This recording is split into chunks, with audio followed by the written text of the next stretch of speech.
Assalamualaikum warahmatullahi wabarakatuh. Alhamdulillah.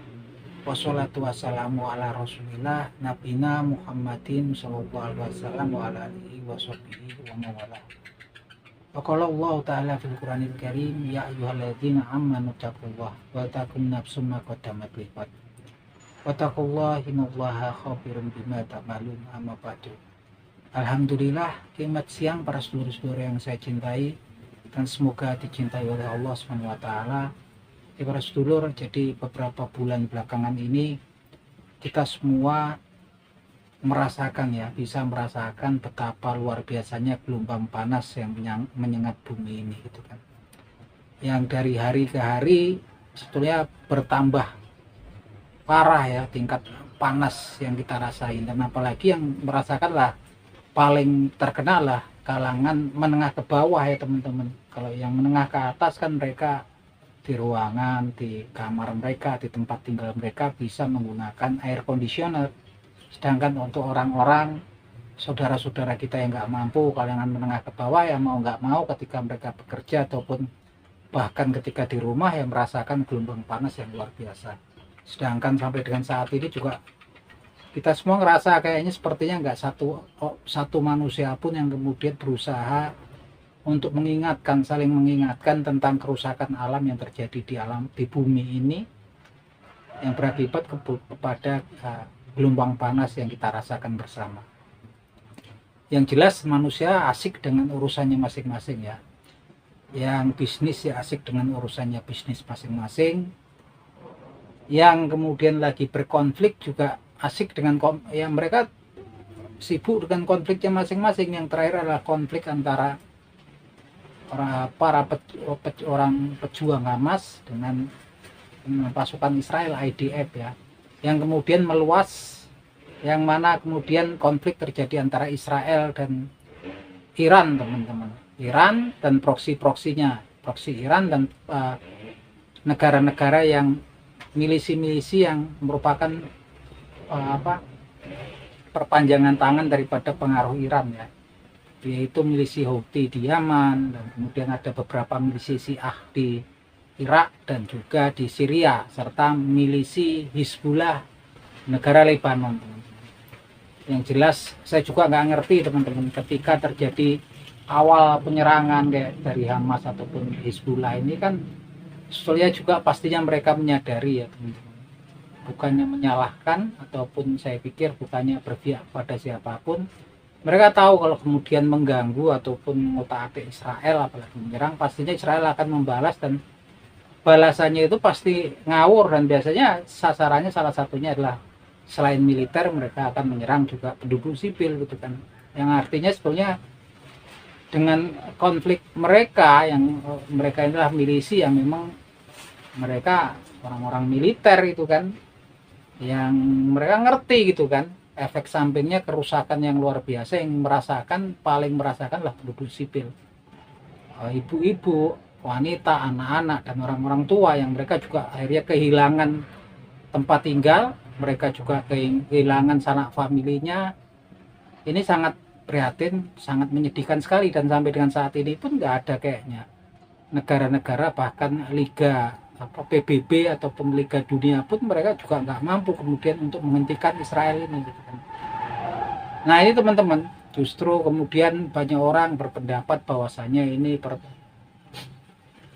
konflik antar agama, dan memang sebagian berpendapat bahwasanya Islam saat ini salah satu garda terdepan pembela orang-orang muslim gitu kan. Tapi kalau kita lihat merunut, justru kita juga, kalau saya sendiri merasa aneh saja gitu, karena memang Iran yang saat ini lagi berkonflik, suka nggak suka mereka adalah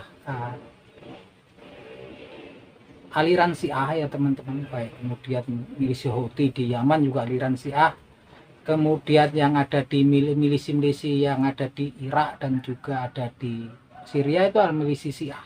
Begitupun yang milisi Hizbullah yang ada di Lebanon adalah milisi Syiah teman-teman.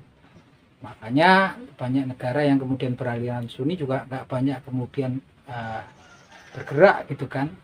Yang jelas kalau kita lihat, memang tentunya kita sebagai seorang Islam, sebagai seorang Muslim, untuk menyikapi suatu masalah tentunya Kita punya referensi, dan referensi kita tentunya adalah Al-Quranul Karim dan hadisnya Nabi Muhammad SAW. Dalam hadisnya Nabi Muhammad SAW justru kita temukan sesuatu yang menjadi tanda tanya besar kalau saya lihat dari peristiwa yang terjadi sekarang. Karena justru Dajjal, rajanya kaum Yahudi,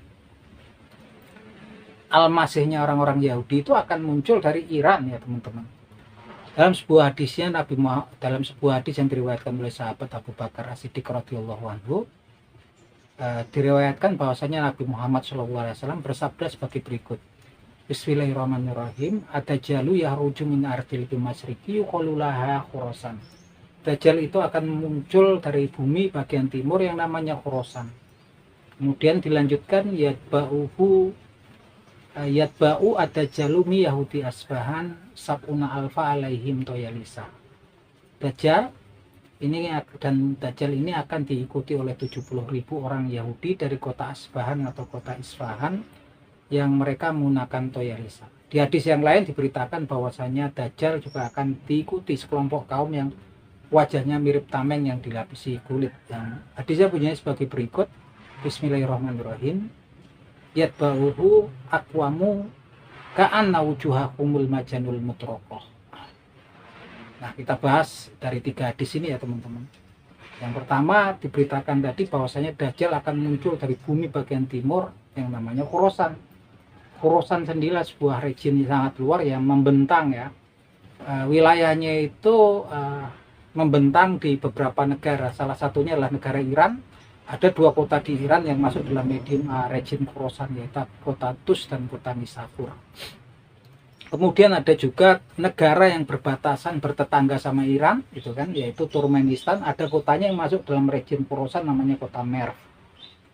Dan ada lagi negara yang berbatasan juga sama Iran, yang 2 kotanya yaitu kota Barok dan kota Herat. Ini kota di wilayah Afghanistan yang masuk region Khurasan. Kemudian satu lagi ada negara yang juga berbatasan dengan Iran, yaitu Pakistan, yang mana salah satu kota besarnya adalah itu kota Balochistan di provinsi Balochistan, termasuk badan region Khurasan. Saya nggak begitu tertarik untuk membahas kota Merv, kota Baloch dan kota Herat dan kota Baloch ataupun provinsi Balochistan ya.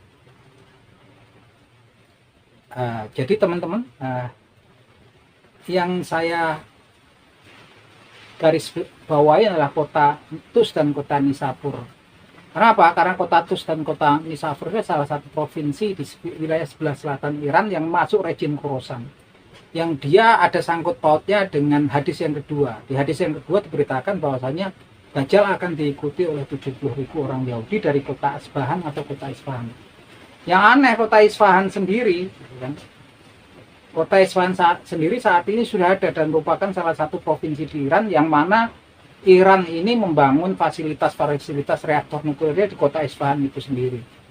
Begitu juga di situ ternyata yang sangat mengagetkan, populasi Yahudinya banyak, Yahudi Persia di kota Isfahan. Dan mereka yang lebih mengagetkan lagi, mereka satu-satunya Yahudi yang ada yang sampai dengan saat ini yang masih melestarikan budaya mereka untuk menggunakan toyalisah yang disebutkan di atas tadi. Toyalisah adalah semacam kerudung, jubah yang digunakan oleh orang-orang Yahudi untuk beribadah gitu kan. Ini Isfahannya ada, orang Yahudi populasinya besar di situ, mereka juga masih menggunakan toyalisah. Dan yang lebih mengagetkan lagi, kota Isfahan ini bersebelahan dengan kota Tus sama kota Nisapur yang juga masuk ke region Khurasan. Dajjal akan keluar dari wilayah bumi timur yang namanya Khurasan, Tus dan Nisapur. Sebelahnya dia diikuti oleh orang-orang Yahudi dari kota Isfahan. Ini provinsinya sebelahan gitu kan. Dan yang lebih mengagetkan lagi, Dajjal akan diikuti oleh suatu kaum yang wajahnya mirip tameng yang dilapisi kulit. Dan di hadis yang satu ini gitu kan, diberitakan mereka itu adalah kaum suku bangsa Turk. Suku bangsa Turk ini yang lebih mengagetkan lagi, mereka adalah suku bangsa yang memang asal usulnya dari kota Turkmenistan. Yang ada di suku bangsanya itu di Turkmenistan, Tajikistan, Kazakhstan, Azerbaijan, yang Turkmenistan sendiri bersebelahan dengan Iran gitu kan, yang dekat dengan kota Tus sama kota Nishapur, yang saya curigai sebagai tempat keluarnya Dajjal gitu kan. Yang mana suku bangsa Turki ini sendiri saat ini sudah memiliki negara semua ya di Asia Tengah pasca dulu runtuhnya Uni Soviet, teman-teman. Yaitu ada ada Turkmenistan, Tajikistan, Kazakhstan, kemudian Azerbaijan. Di negara-negara tersebut pun mayoritasnya penduduknya muslim. Cuman memang aturan negaranya juga aneh, seperti kota di Turkmenistan segala walaupun mereka negara muslim, itu juga wanitanya dilarang ya memakai hijab atau hijab yang nggak boleh di sana ini. Dan mereka bersebelahan dengan provinsi dengan Iran ya teman-teman. Jelas gambaran ini kita nggak ngerti, karena memang bahkan fitnah itu dibilang dari arah timur. Ketika Rasul bilang fitnah itu dari arah timur, ketika Rasulullah berdoa, dia kan, ya Allah berkailah untuk Syamku, untuk Yamanku. Para sahabat bertanya, dan untuk Irak gitu kan, dia bilang bahwa fitnah katanya, dari sana muncul goncangan dan fitnah katanya.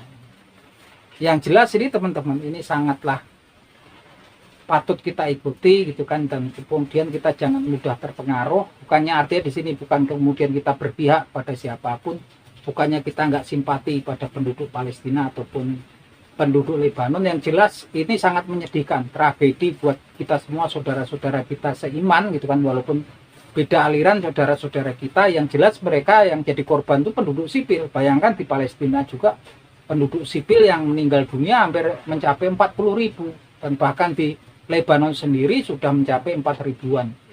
Yang ini kebanyakan penduduk sipil gitu kan, yang mereka juga bukan orang-orang militer gitu kan, yang mana yang kemudian melakukan serangan-serangan ke Israel, atau serangan-serangannya juga nggak bisa menjangkau Israel, rudal-rudal kayak dari Iran segala macam.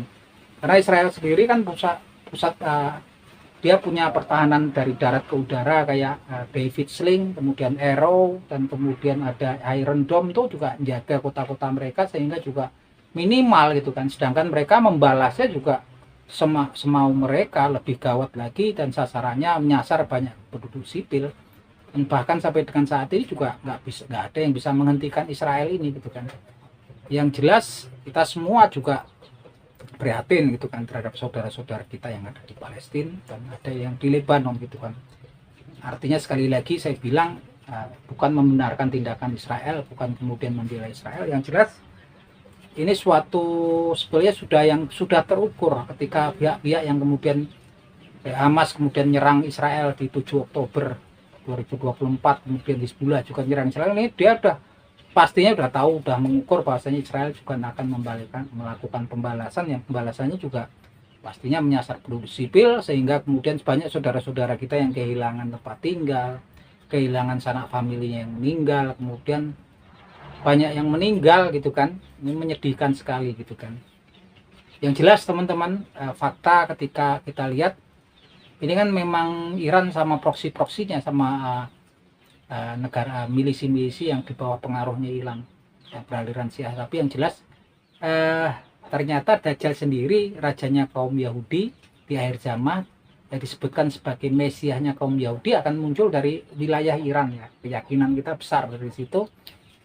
Kita nggak tahu, artinya kita semua patut berlindung pada Allah Subhanahu Wa Taala. Ini sepertinya juga ada benang merah yang mulai pada bermunculan. Kota Isfahan sudah muncul, kemudian ada rejim Khorasan sudah muncul, orang-orang Yahudi Isfahan sudah ada gitu kan.